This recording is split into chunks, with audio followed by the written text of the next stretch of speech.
Cette vidéo va être un peu particulière car je n'ai pas l'habitude sur ma chaîne de faire des vidéos qui traitent de disparitions mystérieuses, mais en fait l'affaire sur laquelle je suis tombé, un peu par hasard, m'a beaucoup touché, parce qu'il faut toujours se rappeler qu'au-delà d'une disparition mystérieuse, il y a quand même un drame humain. Il y a peut-être des gens qui sont, on ne sait pas, hein, retenus dans des réseaux de prostitution, et donc qui vivent un calvaire, quoi. Et puis il y a des familles qui souffrent, qui ont perdu un être cher, qui attendent son retour parfois depuis de longues années. Donc ça, faut jamais l'oublier quand on regarde une vidéo de disparition mystérieuse, parce que moi sur internet, notamment sur YouTube, j'ai souvent vu des gens qui étaient intéressés par ces affaires de disparition. Ah oui, c'est mystérieux, c'est énigmatique, on comprend pas ce qui s'est passé. Mais au-delà de ça, il y a quand même un drame humain, et ça, faut vraiment ne jamais l'oublier. Pour ma part, je fais cette vidéo sur cette affaire en particulier parce que cette affaire m'a vraiment touché. J'ai pu en plus avoir une longue conversation avec la sœur du disparu, donc celle qu'il a vue pour la dernière fois. Et ce sont des gens qui m'ont touché et que j'ai envie d'aider en fait, tout simplement. Donc, ma vidéo, c'est pas grand-chose, mais on ne sait jamais aujourd'hui avec internet, les réseaux sociaux, si des gens la partagent, et puis voilà, on ne sait pas jusqu'où ça peut aller. Parce que surtout qu'à l'époque, en fait, à l'époque de la disparition, l'enquête vraiment n'a absolument rien donné. Cette affaire n'a quasiment pas été médiatisée, il y a quasiment rien eu. Et puis aujourd'hui, en fait, c'est totalement tombé dans l'oubli, ça n'avance plus du tout. Donc qui sait, peut-être qu'avec cette vidéo, modestement je dis bien, ça pourra faire avancer les choses. Voilà, donc je vais absolument tout retracer, puis ensuite je vais mettre des hypothèses, et à la fin de la vidéo, dans la conclusion, en fait, je vais parler de certains signes que j'ai eus. Alors oui, ça peut paraître un peu étrange, mais j'ai vraiment eu des signes, donc c'est aussi pour ça que je fais cette vidéo, parce que pour moi ça sort du normal. Et d'ailleurs, la sœur du disparu avait vu aussi des voyants qui lui avaient dit certaines choses et qui correspondent en fait avec ce que moi j'ai ressenti. Donc tout ça est assez étrange, mais j'en parlerai en conclusion de la vidéo. Donc ce jeune homme s'appelle Zachary Talaoui, il est né le 8 mars 1988, c'est un Français d'origine marocaine, il mesure 1m80, et donc en 2006 il a 18 ans. C'est un garçon qui est bien sous tout rapport, hein. Il vit en région parisienne, à Villejuif, avec ses parents et ses sœurs. Il est très proche de ses sœurs. Et puis c'est pas le genre de garçon qui va aller traîner avec les dealers des quartiers. On sait bien comment c'est dans la région parisienne. Non, non, lui, il reste il est proche de ses sœurs. Il va avec elles au cinéma, il joue à la PlayStation. Voilà, c'est quelqu'un qui a certaines valeurs, une certaine moralité. Donc voilà, ça c'était pour la présentation générale, pour faire connaissance avec Zachary. Maintenant, on va passer directement aux faits. Donc, durant le mois d'août 2006, Zachary et sa famille prennent leur voiture et descendent de l'Île-de-France jusqu'au sud de l'Espagne. De là, ils prennent le ferry pour aller au Maroc. Et donc, ils passent des vacances au Maroc, comme ils ont l'habitude d'en passer depuis de longues années, puisque tous les ans, ils s'y rendent. Voilà, tout se passe très bien. Zachary est tout à fait normal, son comportement n'est absolument pas suspect. Et donc le 19 août 2006, c'est un samedi, la famille Talaoui est prête à prendre le ferry pour retourner en Espagne, et de là refaire la route jusqu'en France et remonter chez eux.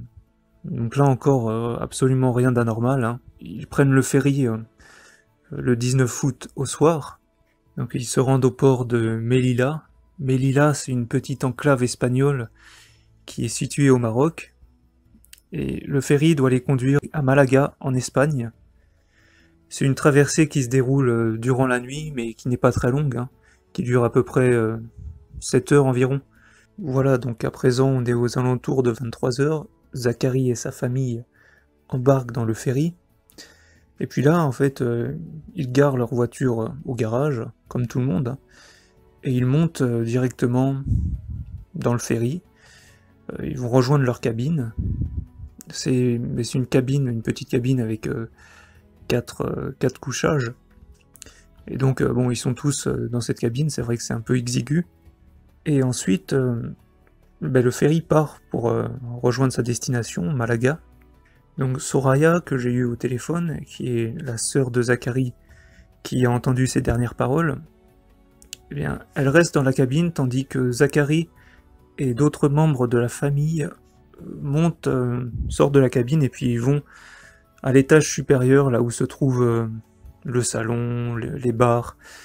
Parce que je ne connais pas exactement le nom du ferry en fait, mais bon, dans tous les ferries c'est pareil, hein, on a un espace restauration avec une sorte de salon. Soraya m'a dit que dans ce ferry il y avait un salon avec une télévision.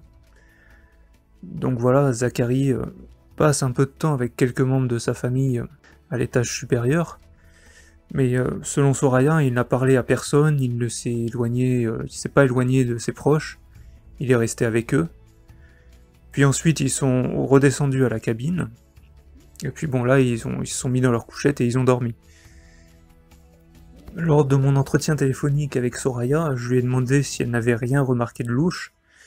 Elle m'a dit que lors de l'embarquement dans les couloirs, alors bon, là encore je ne sais pas très bien où, mais qu'elle avait remarqué 2 hommes, à peu près d'une trentaine d'années, qui étaient assez louches en fait, parce que ils la regardaient, elle et sa famille, d'un air assez insistant.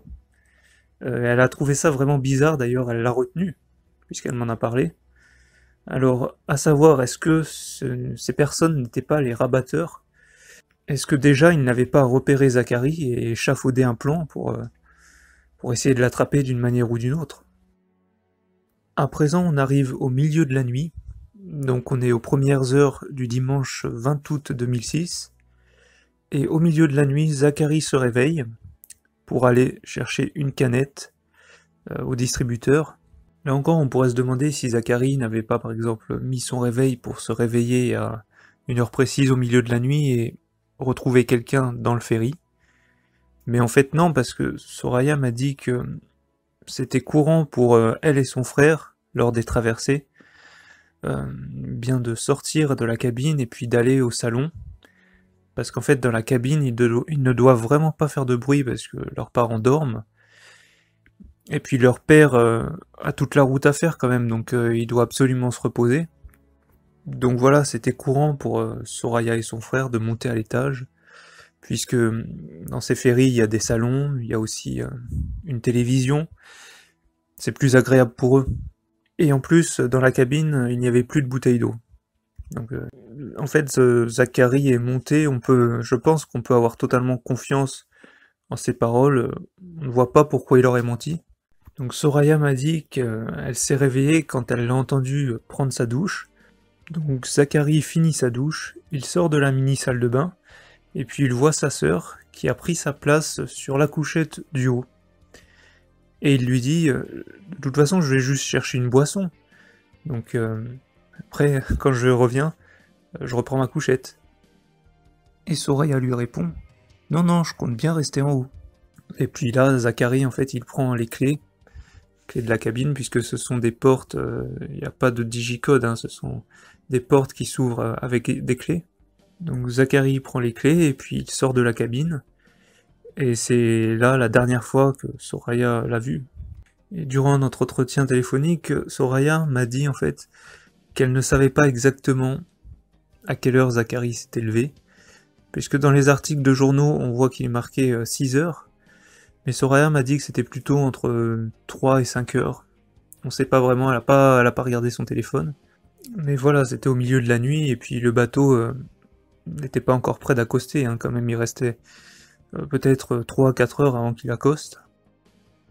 Et en fait, quand Zachary est sorti de la cabine, il s'est peut-être dit je vais aller prendre une canette, puis je vais me poser dans le salon devant la télé, et je serais sûrement mieux là-haut que de retourner dans la cabine, en plus, avec ma sœur qui m'a piqué la place. Franchement, c'est tout à fait possible, et c'est même compréhensible, en fait. Il a même pu monter au salon fauteuil, et puis se poser comme ça, dans l'idée de rester par exemple une demi-heure, et ensuite redescendre à la cabine. Parce que faut pas oublier qu'il n'avait rien avec lui en fait, il avait juste un petit peu d'argent pour prendre une canette, mais il avait laissé toutes ses affaires à la cabine, que ce soit téléphone portable, passeport, et puis il avait quand même les clés de la cabine sur lui, donc il fallait un moment ou un autre qu'il les rende.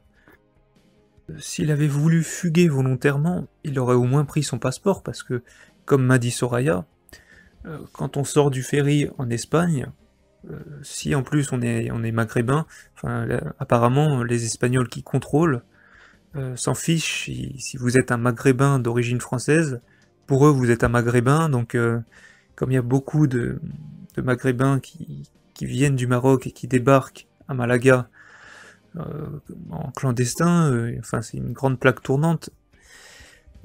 Souvent ils font pas la différence entre si vous êtes un maghrébin d'origine française ou si vous venez directement du Maroc.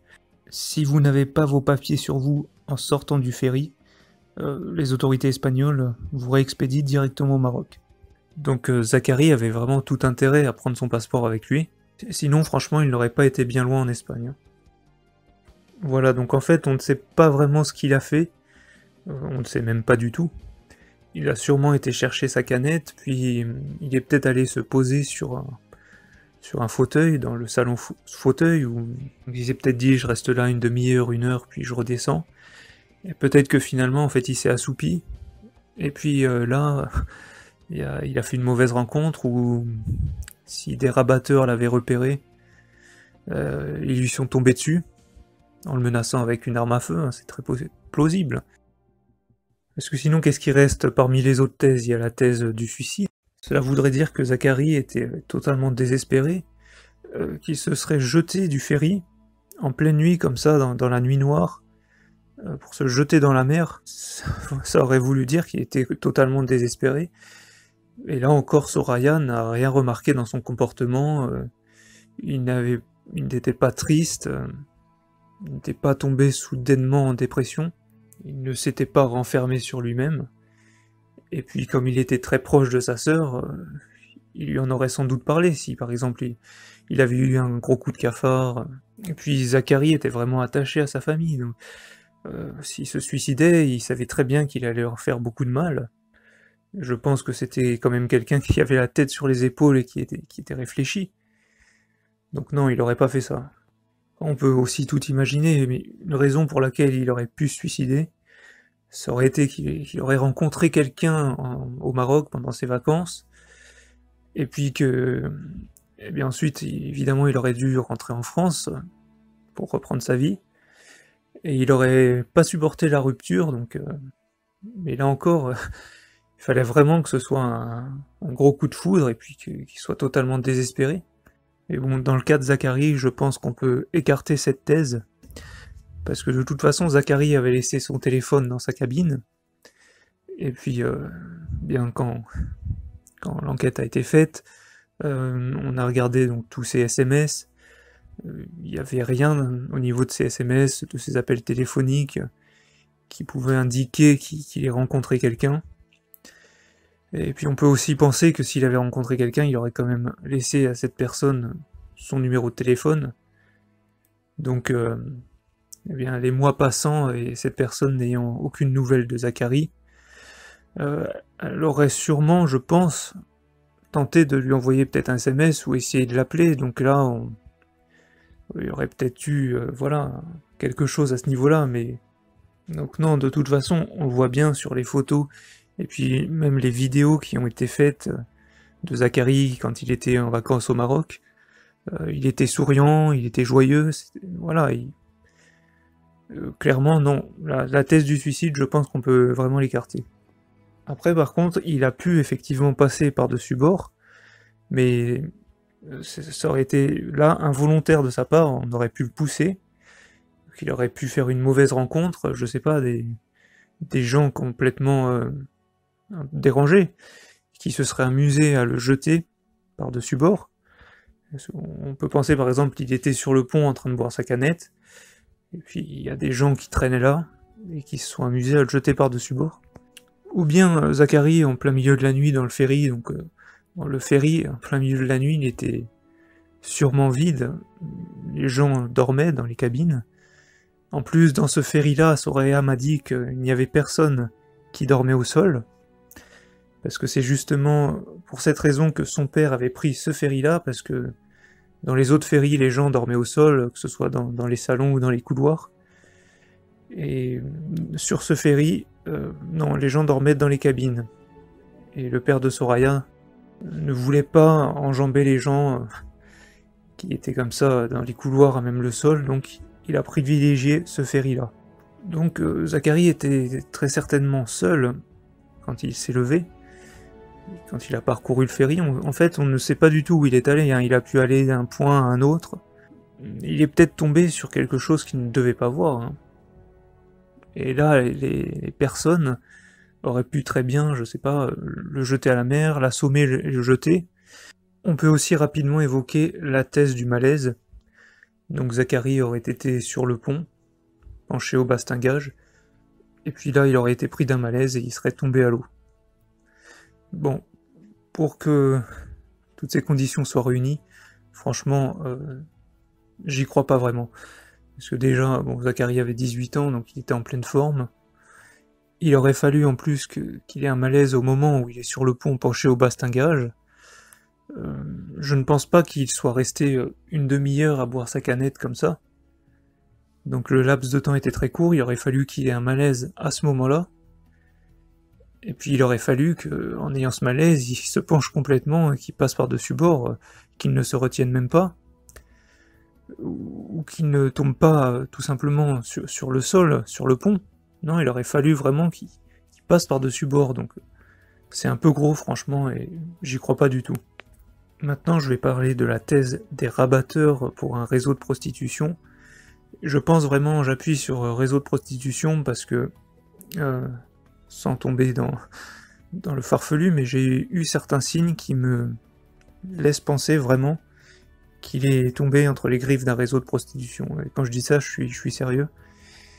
Donc, parce que au départ, quand j'ai commencé à étudier cette affaire, je me suis dit il a pu être embarqué dans un réseau pour un trafic d'organes, ou même pour des rituels sataniques, pour des sacrifices.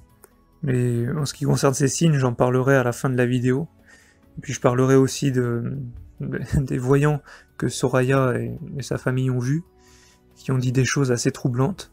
Et en fait, toutes ces choses sont cohérentes, hein. Que ce soit ce que les voyants ont dit et ce que moi j'ai ressenti, ça s'imbrique parfaitement. Donc moi franchement, je veux vraiment y croire, mais j'en parlerai un peu plus tard. Donc je vais m'attarder un petit peu sur les rabatteurs. En fait, ça voudrait dire que Zacharie donc était en haut, dans le ferry, je ne sais pas où, peut-être on va dire au niveau du salon fauteuil. Et puis là, il y avait des rabatteurs qui l'ont aperçu. Alors, est-ce qu'ils l'avaient repéré bien avant? Puisque Soraya, je rappelle, m'a dit qu'elle avait vu dans les couloirs des gens, deux personnes, deux hommes, avec un regard insistant. Donc, est-ce que c'était eux? Personnellement, j'ai tendance à le croire, en fait. Et donc, est-ce que ces personnes, ces deux hommes, ne seraient pas tombés sur Zacharie lorsqu'il était dans le salon fauteuil? Je ne sais pas, alors est-ce qu'il l'aurait amadoué d'une manière ou d'une autre? On peut tout supposer. Est-ce qu'il, par exemple, il l'aurait amadoué, lui aurait proposé quelque chose et puis il l'aurait entraîné quelque part, ensuite pour le ligoter ou bien tout simplement l'endormir, peut-être avec un produit, en lui faisant boire quelque chose, pour ensuite l'enfermer soit dans une cabine, soit le descendre au garage. Bon, pour que Zacharie se laisse amadouer par ses rabatteurs, il aurait fallu déjà que ses rabatteurs parlent français, ou à la limite arabe. Je crois que Zacharie comprenait un petit peu quand même l'arabe. Bon, après c'est tout à fait possible, hein, si les rabatteurs sont envoyés là par une sorte de mafia ou une organisation puissante, ces rabatteurs parlent peut-être l'arabe en tout cas et l'espagnol. Donc soit ils ont amadoué Zacharie et puis il est tombé dans le piège, soit ils l'ont directement menacé, alors soit verbalement en lui disant si tu ne nous suis pas, on fera du mal à ta famille, ou alors, ça a été encore plus radical, ils l'ont menacé avec une arme quelconque, peut-être une arme à feu, et ils lui ont ordonné de le suivre, et puis là, on en revient à ce que j'ai dit, après ils l'ont soit ligoté, soit attachés d'une manière ou d'une autre, ou endormis avec un produit. On ne sait pas du tout en fait.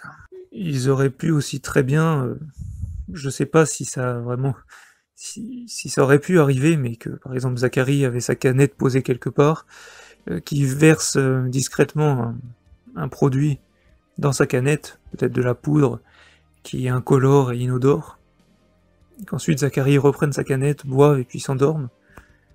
Bon, c'est un peu improbable là, mais ça aurait pu aussi arriver. Parce que Soraya m'a bien dit que son frère était quand même méfiant.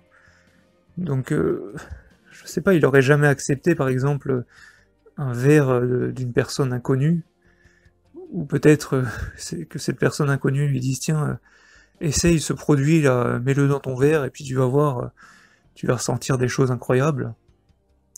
Je pense qu'il se serait méfié quand même. Après, ce que je me demande aussi, c'est est-ce que les rabatteurs avaient repéré Zachary bien avant, même avant l'embarquement?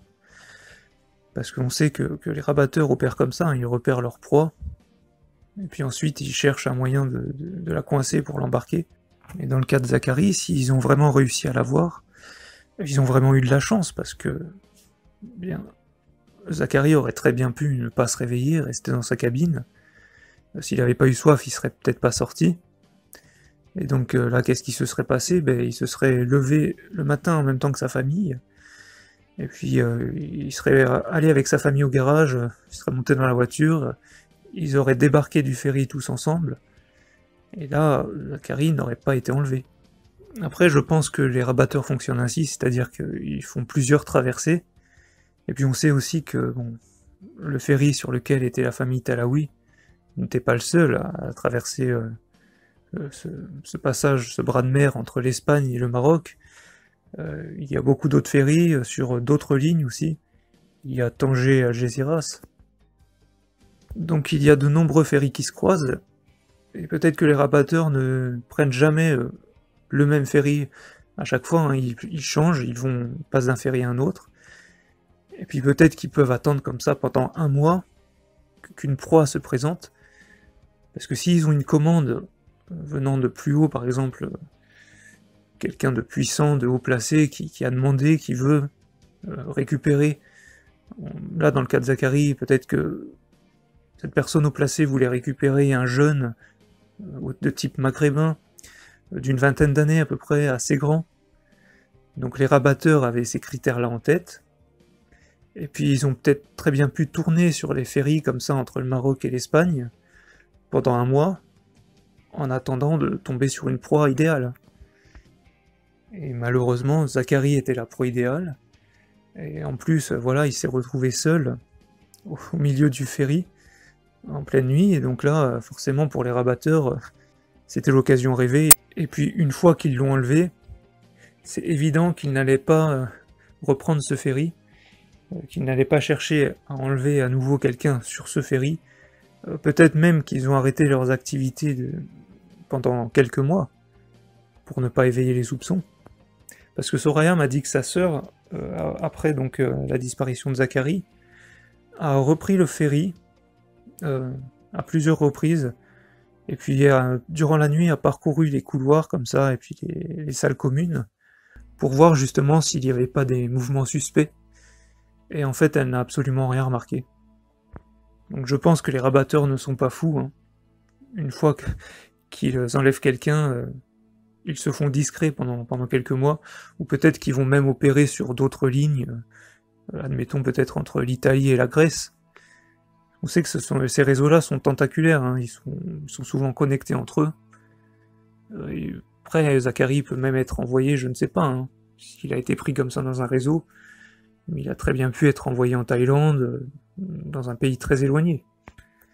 Maintenant, à juste titre, on peut se demander si les rabatteurs n'avaient pas des complices à bord du ferry, notamment des membres d'équipage, ou voire jusqu'au commandant, hein, parce que on ne sait pas si les portes du garage étaient ouvertes. Donc, comme la sœur de Soraya l'a dit, lorsqu'elle a pris à plusieurs reprises le ferry pour vérifier à bord si tout était normal ou s'il y avait des choses qui étaient louches, Elle a dit que parfois les portes du garage étaient ouvertes, parfois elles étaient fermées. Donc sur le ferry sur lequel était embarquée la famille Talaoui, on ne sait pas si cette nuit-là, le garage était resté ouvert, ou s'il était fermé. Parce que si, admettons que les rabatteurs avaient pour projet justement voilà, d'embarquer quelqu'un puis d'aller le mettre dans un coffre de voiture ou dans un camion, il fallait vraiment qu'ils jouent serré parce qu'il fallait que ce soit une traversée déjà qui réussisse à attraper quelqu'un qui correspond aux critères de sélection, comme j'ai dit plus haut dans cette vidéo. Ensuite, il fallait qu'ils arrivent à attraper cette personne, qu'il n'y ait personne dans le ferry. Bon, là encore, personne dans le ferry la nuit, c'est assez facile, hein, parce que la plupart des gens évidemment dorment. Et ensuite, il fallait vraiment qu'ils aient du bol pour que la porte du garage soit ouverte.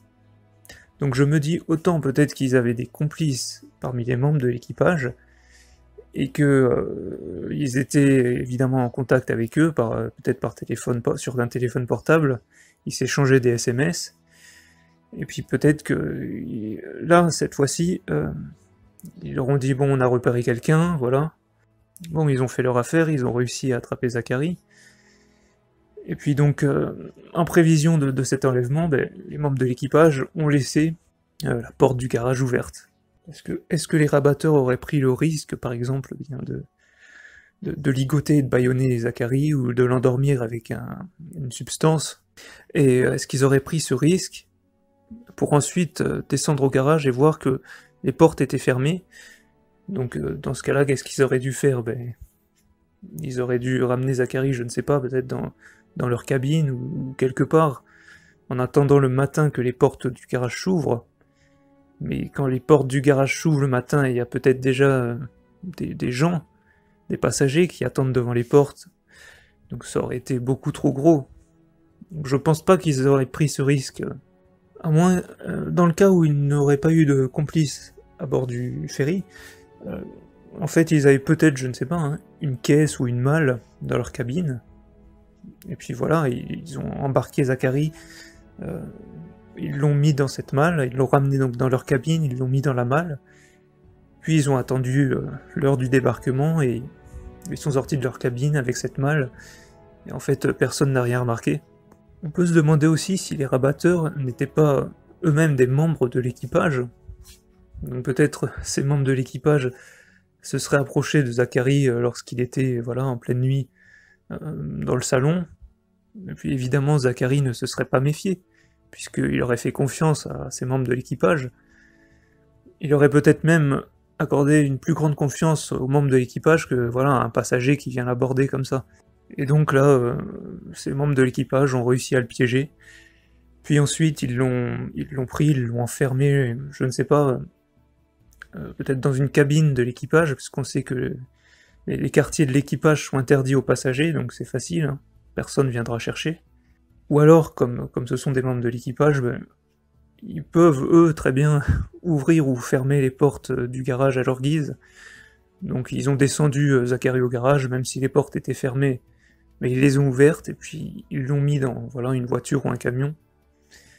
Et c'est très rapide en fait, hein, ça peut... En 5 minutes, ils peuvent faire ça, hein. Zachary a pu disparaître voilà, en 5 minutes. Mais je continue quand même à me dire que cette entreprise était très risquée, d'enlever Zachary, et puis de... Je ne sais pas du tout après où ils l'ont mis en fait, parce que... comment dire? Parce que si la famille Talaoui avait donné l'alerte plus tôt, bon j'en parlerai après, mais c'est vrai que... En fait, tout s'est fait un peu dans la précipitation, lors du débarquement.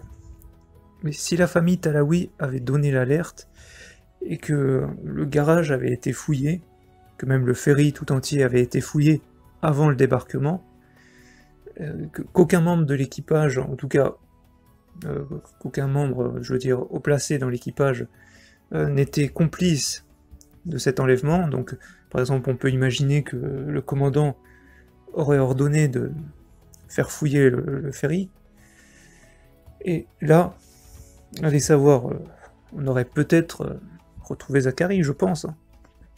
Alors est-ce que les rabatteurs étaient assez fous pour prendre ce risque? Donc pour aller mettre Zachary dans une voiture ou un camion au garage, et espérer que aucune fouille ne soit faite, que la famille ne donne pas l'alerte, et qu'ils réussissent comme ça à passer en ni vu ni connu, jusqu'au débarquement, et après à filer, à sortir du ferry et à filer, quoi. C'était risqué, mais apparemment ça a marché. À moins, comme j'ai dit, que certains membres de l'équipage étaient complices. Là, c'était sûrement plus facile pour eux, parce que peut-être même que si la famille Talawi avait donné l'alerte, eh bien l'équipage qui savait peut-être dans quelle voiture se trouvait Zachary n'aurait pas fouillé cette voiture. Et puis après, l'équipage aurait dit oui, oui, on a fouillé partout, mais... Enfin voilà. Ce sont des grandes questions qui restent en suspens, et malheureusement, on n'a pas la réponse. J'en parlerai aussi après, mais au niveau de l'enquête, il n'y a absolument rien qui a été fait. Là encore, on se demande si au niveau de la police, il n'y a vraiment pas des policiers qui sont mouillés dans ce trafic, parce que pour que l'enquête soit faite comme ça et classée sans suite par les autorités espagnoles, hein, c'est que je pense qu'il y a vraiment quelque chose derrière tout ça. Ce que je n'ai pas précisé aussi, c'est la tenue de Zachary quand il a disparu. En fait, il était vêtu d'un pantalon noir et d'un t-shirt noir à rayures blanches, voilà. Voilà pour ce qui est des hypothèses. Maintenant, on va reprendre l'histoire. Donc, Soraya se réveille au matin vers 6 heures. Sa famille aussi se réveille. Et puis là, Zachary n'est pas dans la cabine. Il n'est pas revenu. Il est sorti quand même depuis 2 ou 3 heures de la cabine. Il n'est pas revenu. Ses affaires sont toujours dans la cabine. Et puis là, donc Soraya dit à ses parents qu'il est sorti au milieu de la nuit pour aller chercher une canette. Et donc, il est sûrement à l'étage. Alors, à 6 heures, évidemment, c'est au petit matin. Je pense que le soleil commence à se lever. Ou alors, si le soleil n'est pas encore levé, on commence à voir les lumières sur la côte espagnole, puisque le bateau accoste à 7 heures, donc il est proche du port. Donc on est le 20 août 2006, il est 6 heures passées, et le père de famille, Talawi, eh bien, va chercher Zachary dans le bateau, pour voir où est-ce qu'il se trouve. Soraya reste dans la cabine, et les minutes passent, mais Zachary reste introuvable. Bon, le père de famille n'angoisse pas vraiment, parce qu'il se dit que son fils est forcément quelque part. Il peut pas s'imaginer qu'il a disparu comme ça, mystérieusement, qu'il s'est envolé. D'ailleurs, de toute manière, même si Zachary, en fait, s'est réellement fait kidnapper, en fait, il était toujours sur le bateau, quelque part, avant d'accoster. Il n'a pas été enlevé par hélicoptère. Donc il se trouvait forcément quelque part. Ce qu'il faut bien aussi avoir en tête, c'est que entre 6 et 7 heures, le bateau donc approche des côtes espagnoles, et puis les gens qui sont dans le bateau se réveillent, se préparent, ils sortent de leur cabine, donc ils envahissent les couloirs, et ils se retrouvent aussi dans les salons, ils patientent en attendant que le bateau accoste, et puis pour pouvoir ensuite descendre au garage, monter dans leur voiture, et puis débarquer. Ça se passe comme ça sur tous les ferries. Donc quand le père de famille, Talawi, cherche son fils à l'étage supérieur, il y a du monde. Et puis les gens qui sortent petit à petit de leur cabine, voilà, il y a de plus en plus de monde qui s'amasse dans le salon, dans les couloirs. Donc ça devient assez difficile de chercher quelqu'un. Surtout que, voilà, le père peut le chercher à un tel endroit du bateau, et puis son fils était là il y a 2 minutes, et en fait ils se croisent sans se voir. Mais bon, moi personnellement, je pense que à 6 heures du matin, Zachary n'était déjà plus dans les lieux communs, que ce soit couloir ou salon, il n'était plus là. De toute façon, son père l'a cherché, ne l'a pas trouvé. Donc je reprends ce que m'a dit en fait Soraya, hein. Le bateau accoste, il commence donc à se vider de ses passagers, puisque les gens descendent au garage. La famille Talawi au complet est toujours dans le bateau, hein, parce que il continue en fait de chercher Zacharie. Donc là, le ferry se vide, et puis donc pour eux, c'est plus facile de chercher, et ils se rendent bien compte qu'il n'est pas là. Il n'est pas sur le pont, à l'extérieur, il est nulle part. Donc là, qu'est-ce qu'ils se disent? Ils se disent qu'il est forcément au garage, en train de les attendre devant la voiture. Donc ils descendent au garage, et à la voiture, personne. Personne, donc il est où, Zacharie? Il ne s'est pas endormi, il se demande s'il ne s'est pas endormi quelque part sur le ferry, à un endroit où il n'aurait pas cherché. Mais en fait, c'est très compliqué pour eux, parce que dans la précipitation, la panique, il y a du monde, voilà, il faut débarquer, parce que bon, moi je connais bien, hein, quand j'ai toujours stressé au moment de débarquer, parce que ouais, il faut vite prendre sa voiture, et puis pas bloquer, parce que derrière, il y a souvent d'autres voitures qui veulent sortir du ferry. Donc il faut vite monter dans sa voiture et puis la mettre en marche et puis sortir du bateau. Surtout qu'on a des agents qui font avancer les voitures, et puis ils font sortir mécaniquement quoi, les voitures du bateau. Donc ils sont pas là pour qu'on s'attarde, tout ça. S'ils voient qu'on s'attarde un peu, ils nous pressent de sortir du bateau. Puis Soraya m'a dit aussi en plus que l'équipage était espagnol, donc Soraya et sa famille parlent français et arabe, mais là l'équipage était espagnol. Et sur ce ferry, il y avait majoritairement des Espagnols, donc même pour leur poser des questions, c'était assez compliqué. Ils n'avaient pas de photos de Zacharie sous la main pour leur demander est-ce que vous avez vu ce jeune homme? En fait, c'était quasiment perdu d'avance, quoi, avec la barrière de la langue, aucune photo de Zacharie sous la main. Donc la famille Talaoui là, monte dans la voiture. Alors ils essayent d'arrêter leur voiture parce que ils veulent pas partir sans Zacharie. Ils pensent que Zacharie est encore sur le bateau, mais les voitures qui sont derrière la leur, eh bien, s'impatientent et veulent sortir du ferry parce que les gens ne comprennent pas. Donc le père de famille gare la voiture, donc il débarque, il sort du ferry, et puis juste là sur le côté, il gare sa voiture. Sur les ferries, voilà, les voitures sortent soit par l'avant du bateau, soit par l'arrière. Et puis il y a aussi une sorte de... Soit il y a un escalier qui est positionné sur le côté du ferry, et les passagers piétons sortent par une porte et descendent cet escalier. Soit les passagers piétons sortent aussi, bien, soit par l'avant, par l'arrière, à côté des voitures. Mais bon, enfin, un ferry, c'est pas non plus un bateau qui fait 1 kilomètre. Hein. À l'extérieur, là, quand ils ont garé leur voiture, ils ont bien vu que Zacharie n'était nulle part aux alentours, hein, sur le quai. Et donc là, le père de famille demande de l'aide à un agent qui se trouve là. Il y a des agents qui sont placés toujours quand les voitures débarquent. Hein. Et que fait l'agent? Il n'écoute même pas ce que Monsieur Talaoui lui raconte, et il fait fouiller sa voiture. Je rappelle que l'agent s'exprime en espagnol, et que la famille Talaoui ne parle que français et arabe. Donc dans des conditions pareilles, c'est impossible en fait, le dialogue. Donc voilà, à ce moment-là, une fois que toutes les voitures ont débarqué, il devient quasiment impossible de retrouver Zacharie, parce que s'il s'est fait kidnapper et qu'il était dans le coffre d'une voiture, dans une remorque de camion, ben ça y est, la voiture ou le camion est parti, et puis pour le retrouver, c'est impossible. Surtout que là encore, les rabatteurs ont peut-être des complices parmi les personnes, des agents qui font sortir les voitures. Et puis ils ont peut-être même aussi des complices parmi la police locale. On a déjà vu ça, hein, des affaires comme ça. C'est pas parce que quelqu'un travaille dans la police qu'il est blanc comme neige.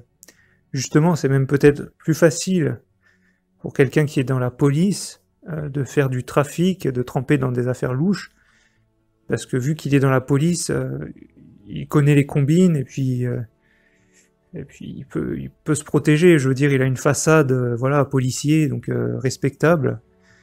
on va pas forcément le soupçonner. Alors donc, à ce stade, on peut se demander aussi si Zacharie n'était pas en fait toujours sur le ferry, quand donc sa famille a débarqué, si lui n'était pas toujours sur le ferry, était peut-être retenu quelque part, allez savoir où.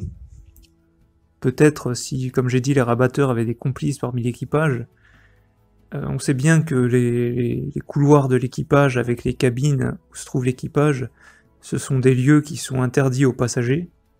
Donc peut-être que les rabatteurs en fait ont enfermé Zacharie dans une cabine d'un membre d'équipage. Peut-être qu'ensuite ils ont attendu que le bateau soit complètement vide pour bien le faire descendre dans une voiture qui était au garage, ou le faire descendre à pied, et puis il y avait une voiture qui les attendait là, et ils l'ont fait monter dans cette voiture, et puis voilà, c'était fini.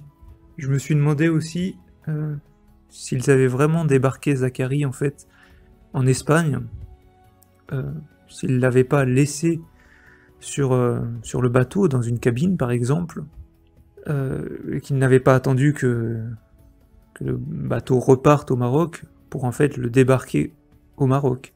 Ce qui est louche aussi, c'est à propos des caméras de vidéosurveillance. Parce que selon ce que m'a dit donc Soraya, parce qu'après il y a évidemment une enquête qui a été ouverte en France, mais c'est vrai que ces affaires-là sont compliquées, parce que en fait il a disparu sur un ferry et en pleine mer, pas vraiment en pleine mer, mais bon, le ferry était sur la mer entre l'Espagne et le Maroc. Donc en fait c'est une famille française qui a perdu un proche, mais pas en France. Pour les Espagnols, pour les autorités espagnoles, c'est quelqu'un qui a probablement disparu en Espagne, mais la famille n'est pas espagnole, donc c'est pas forcément médiatisé. C'est pas fait forcément médiatisé ni en France, ni en Espagne. D'ailleurs, ce qui a été le cas, hein, ça n'a pas vraiment été médiatisé en France. Il y a eu un reportage qui a été fait et qui est passé dans le journal télévisé à l'époque, hein, ça remonte à loin, en 2006. Mais après, il n'y a pas eu de spot avec la photo de Zacharie qui est passé comme ça très régulièrement, avant le 20h, après le 20h, pendant des jours et des jours, non. Après, je ne sais pas vraiment du côté espagnol ce qui a été fait. Est-ce qu'il y a eu des affiches qui ont été collées à Malaga, surtout dans le port, ou même des affiches qui ont été mises dans le ferry sur lequel Zacharie a disparu, ça je ne sais pas vraiment. En tout cas, si ça a été fait, ça n'a malheureusement pas permis de le retrouver, puisqu'à ce jour, il reste toujours introuvable. Et comme m'a dit Soraya, en fait, les autorités n'ont pas vraiment pris cette histoire de disparition au sérieux, dans les premiers temps en tout cas, parce que les autorités fonctionnent comme ça, c'est-à-dire ils se disent, bon, la personne a 18 ans, elle est majeure, donc eux, en fait, ils pensent que, tout d'abord, que c'est quelqu'un qui a disparu volontairement, qui a fait une fugue, qui est parti. Je sais pas pourquoi ils fonctionnent comme ça, hein, ils devraient peut-être s'alerter beaucoup, surtout quand une famille leur dit que non, ce jeune n'avait aucune raison de faire une fugue. Mais bon, on sait comment fonctionne la justice, hein, et puis même pour les alertes enlèvement, hein, on met souvent toujours les mêmes personnes en fait, les mêmes enfants qui disparaissent, on les met en avant, on en met un ou deux en avant, et puis tous les autres sont pas du tout médiatisés. Alors allez savoir aussi là, parce que c'était Zacharie était français mais d'origine marocaine, alors allez savoir si dans les médias certains ne se disent pas oui c'est un Marocain, donc c'est quelque part un citoyen de seconde zone qui ne compte pas, à la limite on n'en a rien à faire de sa disparition. Il y en a qui pensent comme ça malheureusement. Donc voilà pour cette histoire, la famille Talaoui a bien été obligée ensuite de rentrer en France, parce qu'ils ont bien vu que en Espagne ça n'avançait pas, et puis Zacharie n'était pas là, donc il fallait vite lancer une enquête. En tout cas, je n'ose pas imaginer dans quel état il devait être un jour, 2 jours après sa disparition. Vous vous rendez compte, Zacharie disparaît au sud de l'Espagne, et ils sont obligés, la famille est obligée de refaire tout le trajet, de rentrer en France, en Île-de-France. C'est vraiment très loin, quoi. Après, ils doivent reprendre, voilà, leur travail, leurs activités. Ils sont pas sur place pour enquêter, ils sont très loin, donc c'est hyper difficile. Soraya m'a dit qu'après, de temps en temps, ils sont retournés, voilà, à Malaga pendant une semaine ou deux, pendant leurs vacances, pour enquêter, mais bon. Ce qui est décisif dans les histoires comme ça, d'enlèvement, de disparition, ce sont souvent les premières heures, hein. Plus les heures passent, ensuite, plus il devient compliqué et difficile de retrouver quelqu'un. Et comme m'a dit Soraya, il y a eu une vraie cassure dans sa vie, c'est-à-dire il y a un avant et un après. Un avant, durant toute son enfance et son adolescence, quand elle a grandi et vécu aux côtés de son frère, et puis un après, c'est brutal, quoi. Il disparaît du jour au lendemain, il est plus là, il s'évapore. Elle a forcément dû perdre tous ses repères. Et donc, pour en revenir aux caméras de vidéosurveillance, alors, on leur aurait dit qu'il y aurait eu des pistes vidéo qui auraient été filmées dans le bateau, parce qu'apparemment, dans le bateau, il y avait des caméras, mais finalement, ils n'ont jamais vu ces vidéos. Et puis après, on leur a dit que non, en fait, il n'y avait pas de vidéo, il y avait pas de... Cette histoire n'est vraiment pas claire du tout, hein. À croire qu'il y avait vraiment des complices parmi, je sais pas, parmi la police ou parmi ceux qui étaient chargés de l'enquête. Parce qu'effectivement, s'il y avait sur le ferry des caméras à certains endroits clés du navire, comme par exemple dans le salon ou entre un couloir et puis la porte qui va au garage, autant ces caméras ont filmé quelque chose qui pourrait en tout cas faire vraiment avancer l'enquête. Si sur des images, on voit par exemple Zacharie en train de suivre deux hommes sous la menace d'une arme à feu, ou si on les voit par exemple, je sais pas, transporter le corps de Zacharie dans le garage, bon, là au moins on n'aurait plus de doute, déjà on pourrait évincer vraiment plein de thèses ou de suppositions, voilà. Mais c'est clair que s'il y avait dans le garage une caméra de vidéosurveillance, que cette caméra a filmé par exemple un véhicule dans lequel bien les ravisseurs ont mis Zacharie, cette caméra en fait pourrait donner la plaque d'immatriculation du véhicule.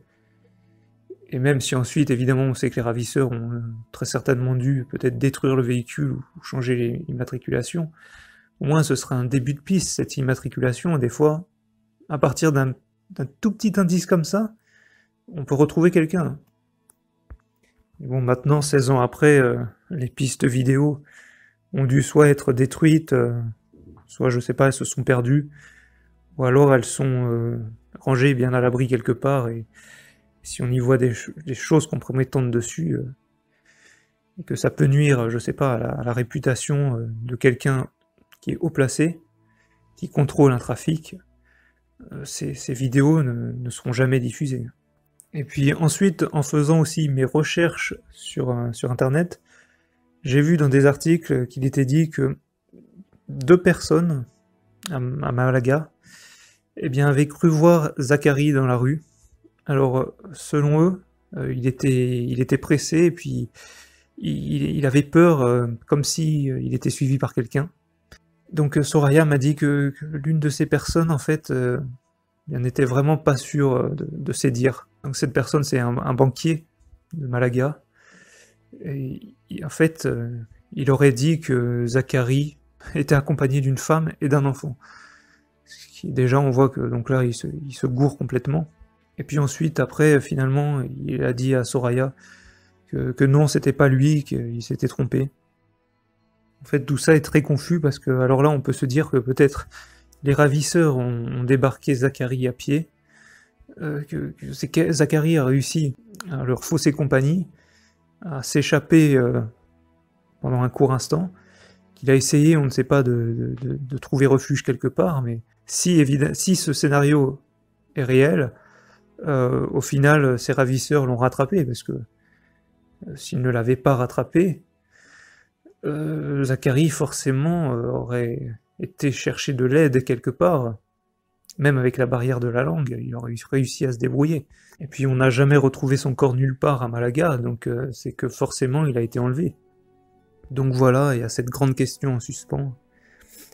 Qu'est-ce qui est vraiment arrivé à Zacharie? Personne ne le sait. Il y a forcément, je pense, quelqu'un sur Terre qui le sait. Ou pour ceux qui sont croyants, quelqu'un aussi dans un autre, peut-être, monde parallèle ou invisible. C'est malheureux à dire, mais c'est vraiment le temps qui a joué contre la famille Talaoui, parce qu'il se serait rendu compte de la disparition de Zacharie un peu plus tôt dans la nuit, ou bien si le ferry la traversée avait été plus longue, imaginons s'il n'avait dû accoster qu'à, je sais pas, là il a accosté à 7 heures, s'il n'avait dû accoster qu'à 9 ou 10 heures, ou même s'il avait eu du retard, ça se peut très bien, une tempête qui le retarde. Dans ce cas, la famille Talaoui aurait vraiment eu le temps de fouiller le ferry, de se rendre compte que leur fils n'était pas là, et au bout d'un moment, même si l'équipage ne parlait pas un mot ni d'arabe ni de français, je pense qu'ils auraient réussi à se faire comprendre, même par l'intermédiaire d'autres passagers. Il y avait peut-être des passagers qui parlaient arabe et espagnol, donc à l'aide d'un interprète. Et là, donc, le bateau aurait été encore en mer, donc aucune porte d'ouverte, tous les passagers encore à bord, Zacharie forcément à bord lui aussi. Et dans le cas où l'équipage n'aurait pas du tout été complice avec les ravisseurs, eh bien le garage aurait été fouillé. Et on peut même imaginer que lors du débarquement, chaque voiture débarquant du bateau eh bien, aurait été fouillée, le coffre ouvert, une inspection à l'intérieur au niveau des sièges arrière, et exactement pareil en ce qui concerne les camions. Je ne sais pas s'il y avait vraiment des grands camions dans le ferry, parce qu'on sait que dans les grands camions comme ça, eh bien, il y a des cabines derrière le siège du conducteur, des cabines où le conducteur peut se reposer et dormir. Donc voilà, il aurait vraiment fallu fouiller absolument partout dans les camions, dans les remorques. Est-ce qu'il n'y avait pas, par exemple, des caisses suspectes dans les remorques? Enfin voilà, un ferry surtout qui fait une petite traversée comme ça, c'est pas un grand bateau, c'est pas un paquebot de croisière comme on a aujourd'hui, les paquebots immenses, avec plus d'une dizaine de ponts et puis des centaines de cabines. Là, dans un paquebot comme ça, oui, pour le coup, c'est vraiment très difficile de retrouver quelqu'un. J'y ai pensé, il aurait peut-être même fallu chercher à l'extérieur. Je ne sais pas comment sont disposés les canaux de sauvetage. Est-ce qu'ils sont positionnés par-dessus le bastingage en hauteur, donc inaccessible par les personnes qui marchent quoi, sur le pont? Ou est-ce qu'ils sont justement accessibles en levant les bras, par exemple? Et donc, dans ce cas-là, est-ce que Zacharie n'aurait pas été mis à l'intérieur d'un canot de sauvetage pour le cacher, quoi, tout simplement?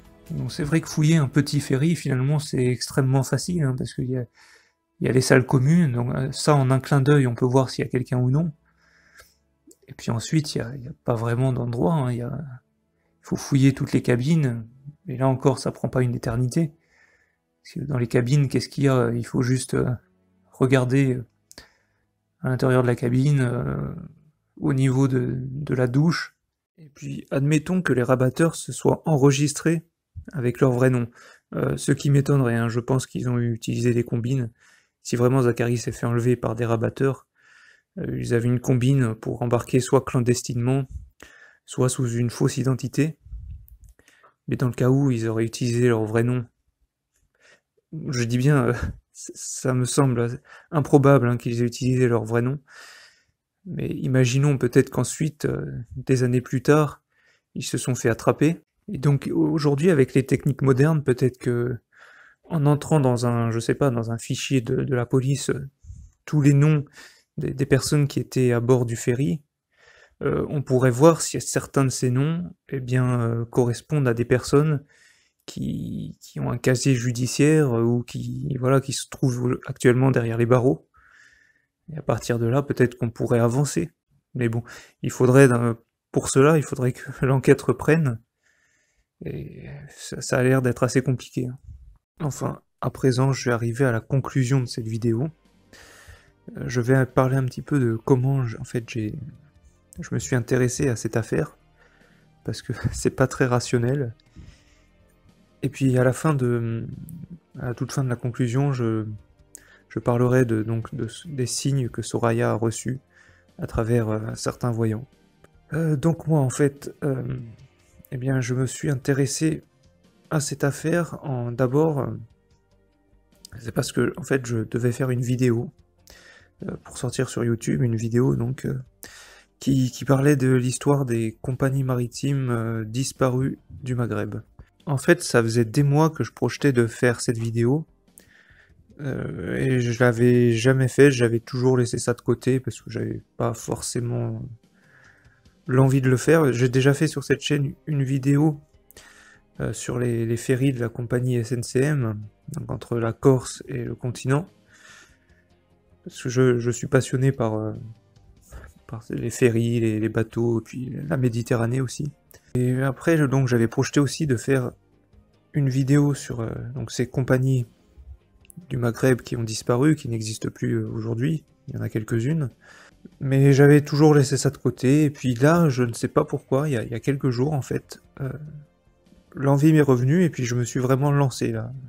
J'ai commencé vraiment à faire des recherches sur internet, et puis j'ai commencé à faire cette vidéo, voilà, tout simplement. Donc dans l'après-midi du 27 septembre, là il y a quelques jours, hein, j'ai commencé à faire mes recherches, je me suis totalement plongé et investi dedans, et puis j'ai commencé à faire ma vidéo, à chercher des photos des ferries de ces compagnies disparues. Et en fait ça a continué, j'ai passé oui, l'après-midi et la soirée à ça. Et puis au soir du 27 septembre, en continuant de faire mes recherches, je suis tombé sur internet sur un article qui parlait de la disparition de Zacharie. Et comme j'ai toujours été un petit peu fasciné, enfin intéressé, mais aussi en même temps fasciné par ces histoires de disparition mystérieuse, à la fois c'est fascinant, énigmatique, et c'est aussi terrifiant. Et donc tout naturellement, par curiosité, j'ai cliqué, et puis j'ai pris connaissance en fait de cette affaire, que je ne connaissais absolument pas, parce que pourtant j'ai déjà regardé pas mal de vidéos parlant de disparitions mystérieuses, notamment sur YouTube, mais je n'avais jamais entendu parler de cette affaire, qui apparemment est vraiment tombée dans l'oubli en fait. Parce que c'est vrai, il y a absolument aucune matière, aucun indice, en fait, on n'a absolument rien, à part les dernières paroles de Zacharie. Après, c'est le néant total. Les recherches n'ont absolument rien donné, ou elles ont donné des choses et on nous les cache, ça c'est encore autre chose. C'est vrai que depuis 16 ans, il n'y a rien, il n'y a aucun rebondissement. Aujourd'hui, Zacharie a quand même 34 ans et on ne sait toujours pas où il est. Donc voilà, le 27 au soir, je suis tombé sur cette affaire. J'ai rapidement parcouru internet à la recherche d'autres informations. Et c'est là que je suis tombé sur le site que la famille de Zacharie a fait. La famille a fait un site qu'elle a mis en ligne. Et donc sur ce site, on trouve en fait un peu toutes les informations nécessaires. Il y a aussi des articles de journaux, des photos de Zacharie, des vidéos. Et puis je sais pas pourquoi, j'ai été complètement touché. Un jeune garçon qui est innocent, qui a la vie devant lui. J'ai bien vu tout de suite sur les photos que c'était un garçon qui était plein de vie, qui était souriant. Puis comme ça, en fait, c'est triste, cette disparition. Sa famille qui ne comprend pas ce qui se passe. C'est vraiment une grande énigme. Même si, comme j'ai dit, j'ai mon idée sur ce qui s'est passé. Mais ça reste une énigme. Et puis, moi qui ai pris aussi souvent les ferries bon, avec ma famille quand j'étais petit et puis ensuite seul, plus grand, je forcément je me suis dit: «Ça c'est quelque chose qui aurait pu aussi m'arriver à moi». Ça pourrait d'ailleurs arriver à n'importe qui, en fait. Et donc voilà, quand j'ai commencé à m'intéresser à cette affaire, j'ai plus réussi à en sortir. Et donc, il y a quelque chose qui m'a poussé, donc le 27 au soir, à écrire un petit message sur plusieurs groupes sur internet, notamment sur Facebook. Il y a pas mal de groupes concernant les disparitions mystérieuses. Et sur tous ces groupes, j'ai copié-collé un petit message avec la photo de Zachary, et j'ai posté ça sur les groupes, euh, tout simplement pour que on ne l'oublie pas, parce que j'ai bien vu sur internet qu'il était totalement oublié en fait. Ma démarche était un peu en fait instinctive, c'est-à-dire que oui, j'ai ressenti beaucoup d'émotions, et puis j'ai publié ces messages sur ces groupes pour que le souvenir de Zachary reste vivant. Et là, il s'est passé quelque chose d'assez étrange. Donc j'étais dans une pièce, je faisais cette vidéo, euh, et puis à côté, dans la pièce d'à côté, donc il y avait quelqu'un de ma famille qui écoutait la télé était assez fort, et elle regardait l'émission MasterChef, donc l'émission MasterChef du 27 septembre, et comme par hasard, dans cette émission, il y avait un candidat qui s'appelait Zachary. On sait qu'il y a aussi le nom Zacharia qui existe, ça aurait pu très bien être Zacharia, mais non, c'était Zachary. D'ailleurs, si vous regardez sur internet, vous recherchez Finale Masterchef 2022, vous allez bien voir qu'il y a un des candidats qui s'appelle Zachary. Et donc le son de la télé était assez fort, et pendant 1 heure, j'ai entendu très, très régulièrement le nom de Zachary répété par les présentateurs de l'émission. Et ça a vraiment résonné en écho, comme si en fait il y avait quelque chose de pas rationnel, en fait, comme si ce que je vivais, ce que je ressentais par rapport à cette disparition, ça résonnait, ou comme si Zachary appelait, je ne sais pas, enfin, j'ai senti en tout cas qu'il y avait quelque chose d'un peu surnaturel là-dedans. Ensuite, j'ai posté aussi des messages avec la photo de Zachary sur des groupes de la ville de Villejuif, puisque Zachary était originaire de cette ville. Et donc j'ai passé la soirée et même le début de la nuit à réfléchir à cette affaire, parce que elle ne me sortait plus de la tête. Je ressentais vraiment de la tristesse, hein, de la tristesse profonde pour ce qui était arrivé à Zachary, comme si ça me touchait vraiment personnellement, intérieurement. En fait, comme si j'avais été presque un membre de sa famille qu'il avait perdu. C'est vraiment étonnant. Et donc je ne sais pas pourquoi, m'est revenue en tête la chanson Trace de Linda Williams, qui avait connu un certain succès, hein, en 1988. Cette chanson m'est revenue en tête comme ça. Trace, Trace, j'ai pas compris pourquoi en fait au début, mais après j'ai commencé à comprendre peut-être que c'était un signe, euh, partir sur les traces de Zachary. Bon, j'y croyais pas vraiment, je me suis dit, je sais pas, je comprenais pas pourquoi j'avais cette chanson en tête. Et là encore, je sais pas pourquoi, j'ai tapé sur Google Linda Williams, parce que je savais que elle s'était suicidée en 2010, et je voulais en savoir un peu plus. Et donc en tapant son nom sur Google, là je vois des informations la concernant, et je vois qu'il y a écrit ville d'origine, Villejuif. Là je me dis c'est pas possible, c'est un signe. C'est tellement clair, il y a plus de 35 000 communes en France, et il faut qu'elle soit originaire de Villejuif. Là je me suis dit on essaye vraiment de me transmettre un message, de me parler à travers ça. Et en fait, Linda Williams a sorti un unique album en 1989, qui est l'année de ma naissance, et j'ai été écouter cet album. Je le connaissais déjà, j'avais déjà écouté il y a quelques mois, mais j'avais pas vraiment prêté attention aux paroles. Et puis là, en fait, il y a 2 chansons vraiment qui se sont démarquées, et j'ai compris que Il y a quelque chose qui essayait de me transmettre un message à travers ces chansons par rapport à Zachary. C'était évident, surtout qu'en plus aussi, alors, Linda s'est suicidée dans la nuit du 27 au 28. C'était pas le mois de septembre, c'était je crois un mois de mars 2010, mais c'était un soir du 27 au 28. Et moi là, en fait, on était aussi dans un soir du 27 au 28, même si c'était le mois de septembre, mais il y avait quand même une correspondance. Donc la première chanson de Linda qui m'a vraiment parlé, c'est L'autre soleil. C'est une chanson qui parle en fait d'une personne qui se prostitue.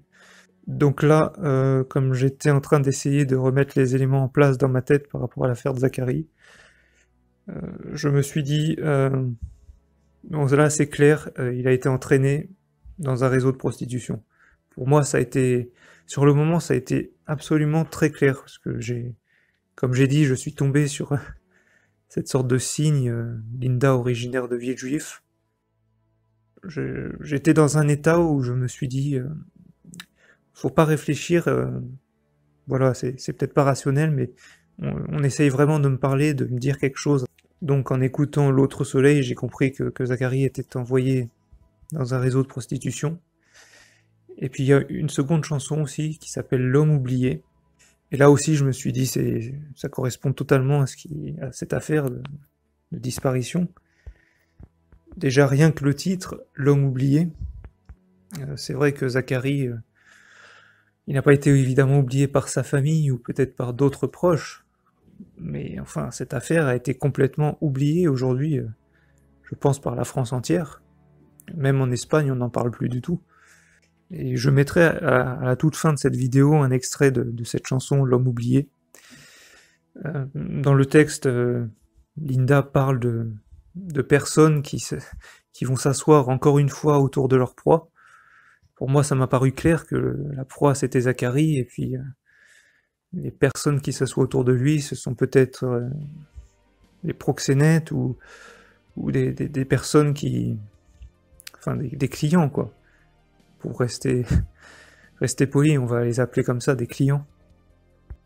Ce que je vais faire, c'est que je vais mettre là un extrait du refrain de L'homme oublié, parce qu'il est tellement parlant.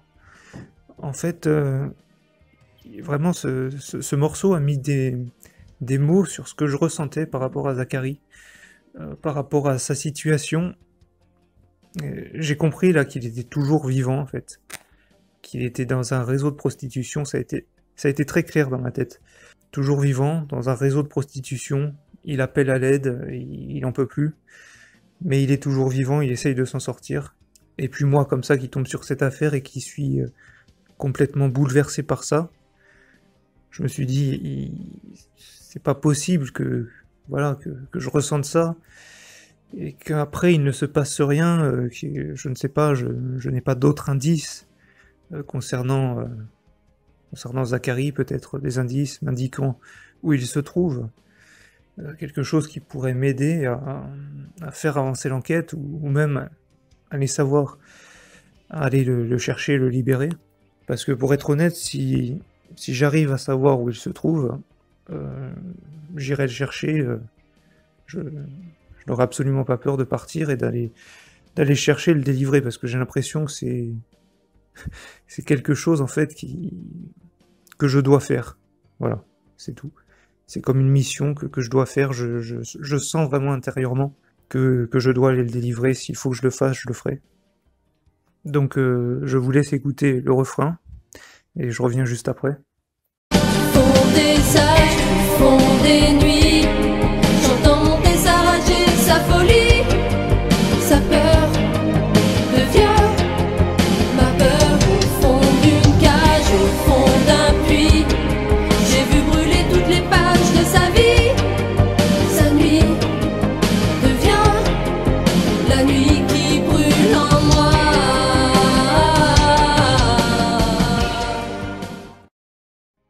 Voilà, et donc ensuite, après, le lendemain, donc le 28, J'ai vraiment continué à avoir cette affaire en tête, j'ai continué à faire des recherches. J'ai aussi en fait, essayé de retrouver la famille de Zacharie. Heu, je savais, grâce à un article de journal qui était sur internet, je connaissais le nom de famille, donc c'est Talaoui, originaire de Villejuif. Donc j'ai fait des recherches sur internet pour essayer de trouver, les membres de sa famille, sur Facebook aussi. J'ai envoyé plusieurs messages à des personnes, qui portaient le nom de famille Talaoui, dont une qui s'appelle Soraya. Et en fait, j'ai reçu une réponse et au début, Soraya était un petit peu méfiante. C'est dans la nuit du 27, hein, que j'ai écrit, que j'ai envoyé ces messages. Et donc dans la nuit du 27 au 28, je me souviens très bien, j'ai fait un rêve dans lequel je voyais dans ce rêve que Soraya me répondait, qu'elle me répondait mais qu'elle était mi-méfiante, mi-agressive. Et en fait, eh bien le lendemain, effectivement, elle m'a répondu. Je ne savais pas du tout encore qui était Soraya, si elle était vraiment de la famille de Zacharie. Et donc en fait le lendemain, le 28, elle m'a répondu effectivement. Elle était pas vraiment agressive, mais elle était quand même assez méfiante, hein. Et après je lui ai expliqué qui j'étais, parce que c'est vrai que mon message n'était peut-être pas très clair au début. Elle a dû se demander qui j'étais effectivement, et pourquoi quelqu'un comme ça s'intéressait du jour au lendemain à cette affaire. Forcément elle pouvait pas comprendre ce qui se passait, qui se passait en moi, que moi-même je ne comprenais pas vraiment.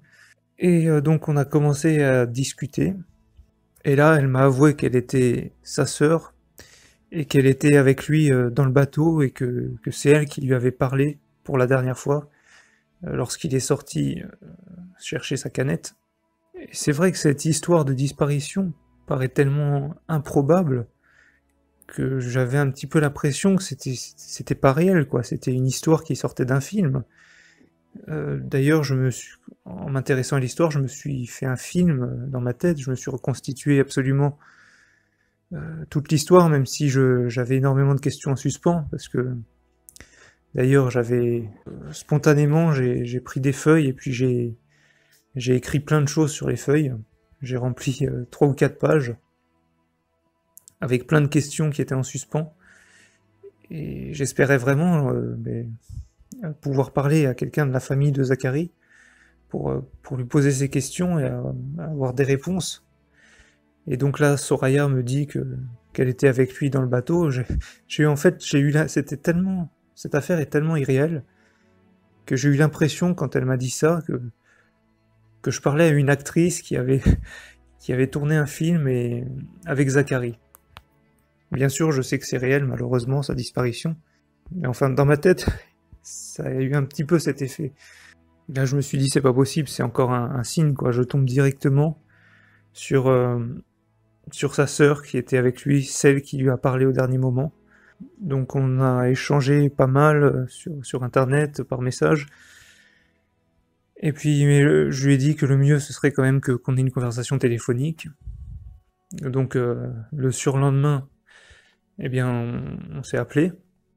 Et puis on a parlé comme ça pendant 2 heures de cette histoire.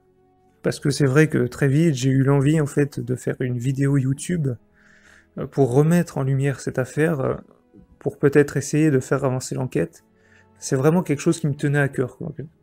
C'est même passé avant la vidéo que je devais faire sur les ferries, en fait. Cette vidéo sur les ferries, depuis le 27, je l'ai mise de côté. Je la reprendrai plus tard, mais là, vraiment, pour moi, ce qui compte, c'est de faire cette vidéo sur la disparition de Zacharie et de la mettre le plus rapidement possible en ligne. Et puis voilà, pour que déjà des personnes prennent connaissance de cette affaire.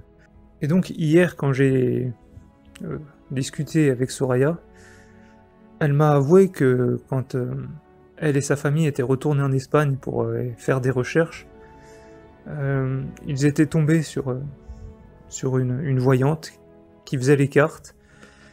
Mais comme j'ai enregistré la conversation, parce que après je me la suis repassée pour pour reprendre tous les points en détail, euh, pour que cette vidéo-là soit cohérente. Parce que c'est vrai que avec tout ce que m'a dit Soraya, je pouvais pas tout retenir de tête. Donc je vais juste passer là maintenant un extrait de cet entretien téléphonique avec Soraya, quand elle m'a parlé de cette voyante qui vraiment, cette voyante était absolument claire. C'est assez impressionnant en fait, et je vous laisse écouter. Je sais qu'à un moment donné, on était tellement désespérés que pareil, mon père, ma mère, ils étaient partis voir des voyants qui nous avaient sortis. Je sais qu'à un moment donné, il y en avait deux qui nous avaient dit, on a dû en voir 5, 6 alors qu'on n'était pas du tout là-dedans. Oui. Mais vous savez, quand vous entendez des gens qui disent oui, tu devrais aller voir elle pourrait te donner des indices, et voilà. Bah, on écoute en fait. Mais apparemment, des fois ça marche, des fois non. Donc... Ouais, et bah il y en avait un qui est connu, je sais pas si vous connaissez, qui s'appelle Claude Alexis. Non. Bah il passe en plus à la télé maintenant, mais à l'époque il passait pas. Il nous avait dit je vois votre fils en Espagne, il est vivant, je le vois vivant, mais il peut pas s'échapper, et je le vois dans un réseau. Pareil, je crois qu'il avait dit travail du sexe en fait. Écoutez, moi j'ai vu la même chose. Mais, je suis pas voyant, mais... Ouais, il avait dit, il essaye de sortir, mais il sait que s'il sort, il peut vous faire du mal. J'ai exactement pensé la même chose. Bah, c'est pour ça que ça avait fait tic. Enfin, moi, j'étais jeune quand j'étais partie avec ma mère et mon père. Comme ils avaient peur, j'étais partie avec eux, quoi, pour les rassurer. Et il y en avait une autre aussi qu'on avait vue en Espagne, c'était je pense que c'était une tigane, qui faisait, vous savez, qui faisait les cartes en plein milieu dans la rue. Et elle avait accosté pareil, ma mère, parce que chaque année, on y allait, vous savez, en Espagne, pour chercher mon frère, après ça. On restait 2 semaines là-bas. Et elle l'avait accosté, elle lui avait pris sa main et elle lui avait dit, tu as perdu quelqu'un de très cher, quelqu'un une partie de toi. C'était la dame, on avait fait connaissance avec une maghrébine qui travaillait là-bas, à Malaga, donc elle parlait espagnol, elle nous avait traduit. Et elle lui avait dit, ton fils, pareil, il est vivant, il viendra peut-être un jour, mais il travaille comme avec une mafia, en fait, elle lui avait dit. Oui, c'est une mafia, ces réseaux. Donc. Oui, et elle avait dit qu'ils l'ont eu. J'ai pas compris, mais genre ils l'ont, comme s'ils lui avaient fait miroiter le monde des merveilles, ils l'ont eu, en fait, ils l'ont eu. Les voyants, vous avez dit la même chose, qui essayaient de s'enfuir. Oui. Oui. Pareil, ouais. Qu'il était pas bien, en fait, à l'intérieur, qu'il essayait de partir, mais qu'il pouvait pas. Soit, elle nous avait dit, soit qu'il pouvait pas, soit que s'il partait, il vous ferait du mal. En gros, qu'il était coincé, quoi. Mais qu'il pleurait beaucoup. Elle avait dit, oui, bah, c'était Claude Alexis qui avait dit, je vois beaucoup de larmes, beaucoup de larmes, il est triste, il pense beaucoup à vous. Moi, j'ai ressenti exactement la même chose, donc. Il pleure et il pense à vous beaucoup, mais il peut rien faire. Et il nous avait dit aussi, il y a quelqu'un qui va l'aider et qui vous le ramènera. Allez savoir. Ouais, non, je vous assure. Et il nous avait dit, je vois le chiffre 3, peut-être c'est 13 ans, 33 ans, ou je sais pas. Il nous avait dit. Moi, j'ai 33 ans là, donc. Ah bon, bah. non, mais franchement, je prends ça au sérieux, moi. Ce qui est totalement incroyable, c'est qu'on ait prédit à la famille Talaoui que quelqu'un viendrait un jour pour secourir Zacharie et pour le sortir de là, et pour le ramener chez lui. Et là, je me suis dit, mais cette voyante parle de moi, c'est pas possible. Parce que j'ai vraiment l'impression là d'avoir cette mission en moi. Et puis ensuite, après, avec le chiffre 3, et Soraya me dit 33 ans, et moi j'ai 33 ans là, donc c'est encore un signe de plus, je pense qu'il est absolument très clair.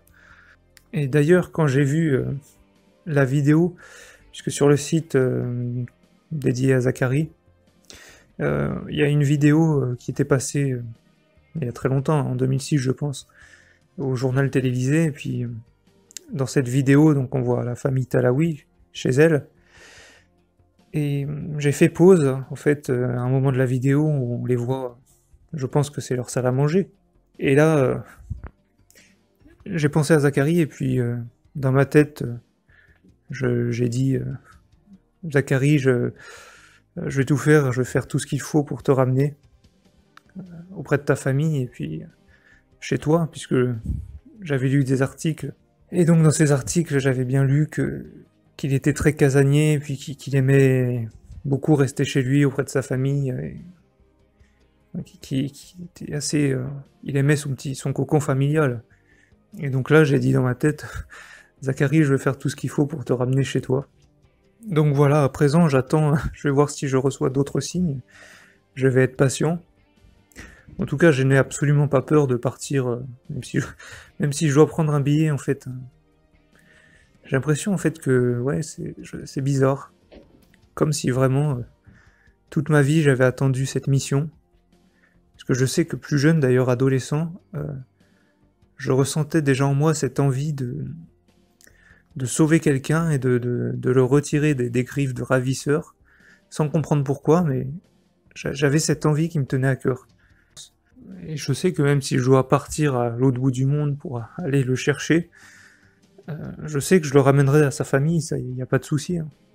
De toute façon, avec tous les signes que j'ai reçus, si ça doit se faire, ça se fera. Je recevrai d'autres signes qui m'indiqueront clairement où il est.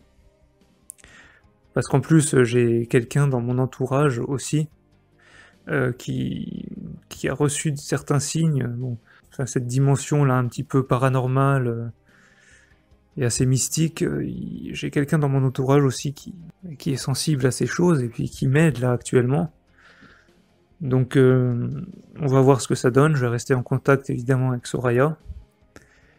Et puis j'espère que les personnes qui écouteront cette vidéo la partageront. C'est vrai que je sens comme une urgence, comme si l'heure vraiment était arrivée là pour que Zachary soit libéré, parce que peut-être, comme j'ai dit déjà, il est peut-être sur le point de se suicider. Ou aller savoir, peut-être qu'il est vraiment maltraité dans ce réseau, qu'il ne mange pas à sa faim, ou qu'il est malade. Hein. On ne sait pas du tout où il est. S'il est dans un réseau assez sordide, dans des pays voilà, très éloignés du tiers-monde, il se peut très bien même que... on ne sait pas en fait, même qu'il ait attrapé une maladie sexuellement transmissible. On ne connaît pas du tout son état en fait. Parce que c'est vrai, là, il est resté un peu figé avec les photos qu'on a de lui. Mais autant, 16 ans ont passé. Et autant aujourd'hui, il est complètement... Il dépérit vraiment et en plus, s'il est vraiment dans un réseau, il doit être complètement coupé du monde. C'est-à-dire que sa vie pour lui a dû s'arrêter en 2006, donc à 18 ans. J'ai lu qu'à l'époque, il avait passé donc un BEP commerce. Et puis là, en fait, en août 2006, c'était la fin des grandes vacances. Donc logiquement, en septembre, il devait rentrer... j'ai lu qu'il devait commencer un bac pro commerce. Et voilà, et tout s'est arrêté brutalement du jour au lendemain. Je pense évidemment que là où il n'a pas accès à Internet, il n'a pas de téléphone portable, parce que sinon, évidemment, il pourrait lancer un SOS. Donc en fait, depuis 2006, le monde a continué à avancer, mais je pense que Zachary est resté figé en 2006. Peut-être que lui-même ne sait même pas quel âge il a actuellement, parce que il a peut-être pas compté les années, hein, s'il a absolument rien. J'imagine aussi que mentalement, il est peut-être un petit peu touché quand même, parce que, bon, déjà parce qu'il vit, s'il est vraiment dans un réseau de prostitution, ça doit être assez horrible. Surtout si vraiment, bon, je sais qu'il y a certaines personnes qui sont vraiment ignobles, hein, ça j'en suis très conscient, qu'il y a des gens qui utilisent comme ça les personnes qui sont dans les réseaux comme des objets, qui s'amusent à les humilier, voire pire, à les torturer. Je ne sais pas quel genre d'humiliation il a pu subir et je ne veux pas le savoir, parce que j'ai déjà vu des vidéos où c'était horrible quoi. Ça peut aller jusque dans les trucs sadomaso, ensuite scatophilie, tout ça. Alors autant il est enfermé comme ça dans une pièce, il ne voit personne à part ses clients, entre guillemets, hein, je mets bien clients entre guillemets. Pour moi c'est pas des clients, c'est des ordures. En plus, il est dans un pays où il ne comprend pas la langue, même l'Espagne, s'il est en Espagne, Zachary ne comprenait pas l'espagnol. Donc en fait, à mon avis, il est totalement perdu. Je ne sais pas s'il a quelques contacts peut-être avec d'autres personnes qui sont aussi prisonnières et retenues dans ce réseau. S'il avait au moins un minimum de contacts, ça pourrait peut-être le sauver, hein. Et honnêtement, je pense quand même qu'il a quelques contacts, parce que s'il avait été enfermé depuis 16 ans dans une pièce, qu'il ne savait même plus, qu'il ne voyait plus la lumière du jour, qu'il ne savait absolument plus rien, qu'il ne parlait à plus personne, je pense qu'il aurait fini par devenir fou. Alors j'espère vraiment que ce n'est pas le cas. Mais je dois avouer que je ne suis quand même pas très rassuré. C'est pour ça que j'espère vraiment que je vais recevoir de nouveaux signes, et puis que... En tout cas, après, je vais tout faire pour aller chercher. S'il faut que j'y aille, j'irai, hein. On attendait jusqu'à 9 mois que la famille Talaoui ressasse son histoire. Ouais, pour attendre. Il arrive. Hein. Il arrive, il n'a pas arrivé. Il était à côté du port. Depuis ce matin d'août très tôt, où Zachary a disparu sur le ferry qui les ramenait du Maroc. À l'aube, juste avant l'accostage en Espagne, l'adolescent quitte sa cabine pour acheter une boisson. Il n'est jamais réapparu. Il avait 5 € sur lui pour acheter une canette. Il a laissé son portable, son MP3, tout dans la cabine. Et ça fait 9 mois, on est dans l'enfer. Mais ça fait 9 mois quand même. C'est ça le pire. Ne pas savoir, c'est la plus chose horrible de la vie. Tu vois? Voilà. Une enquête a été ouverte en Espagne et en France sans succès. Pour la police et les associations, Zachary fait partie dorénavant d'une catégorie bien particulière, les mineurs susceptibles d'être victimes d'un crime ou d'un délit. Et 12 portraits, dont celui de Zachary, seront affichés pendant plusieurs mois. En attendant, sa famille continue elle-même les recherches. Elle a lancé un site internet et ne cesse de retourner en Espagne dans l'espoir d'un nouvel élément.